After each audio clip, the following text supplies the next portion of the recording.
নমস্কার, জিনিয়া রান্নাঘরে সবাইকে স্বাগত। আজকের আমি বানাবো কাতলা কালিয়া। এই জন্য বাজার থেকে একদম ফ্রেশ কাতলা মাছের পেটি এনেছে। আমি মাছগুলোকে ভালো করে পরিষ্কার করে ধুয়ে একটু নুন হলুদ মাখিয়ে রেখে দিয়েছিলাম। এখন আমি মাছগুলো লাল লাল করে ভেজে নেব। তেল আমার গরম হয়ে গেছে, এবার মাছগুলো আমি আস্তে আস্তে ছেড়ে দেব।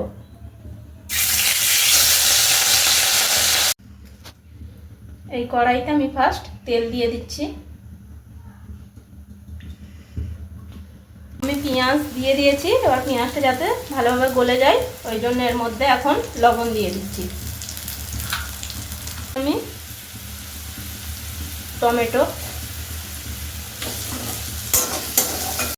এবার এর মধ্যে দিয়ে দিচ্ছি আদা রসুনের পেস্ট।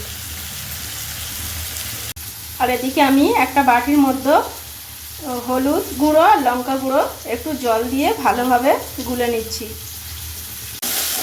আমার কিন্তু এই পেঁয়াজ টমেটো একদম সুন্দরভাবে গলে গেছে, এর মধ্যে থেকে তেল ছেড়ে দিয়েছে। এবার আমি এই জলটা এর মধ্যে দিয়ে দেব।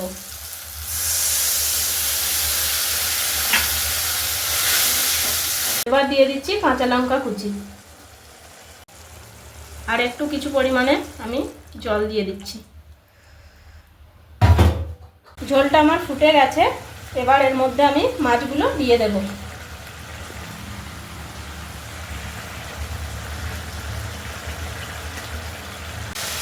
আমার কাতলা কালিয়া একদম রেডি, এবার আমি এটা নামিয়ে নেব।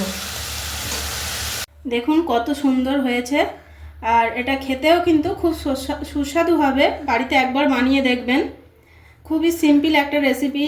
আর যদি এটা ভালো লেগে থাকে জিনিয়া রান্নাঘর চ্যানেলটিকে লাইক করবেন, সাবস্ক্রাইব করবেন চ্যানেলটি, আর প্রচুর ভিডিওটা শেয়ার করবেন।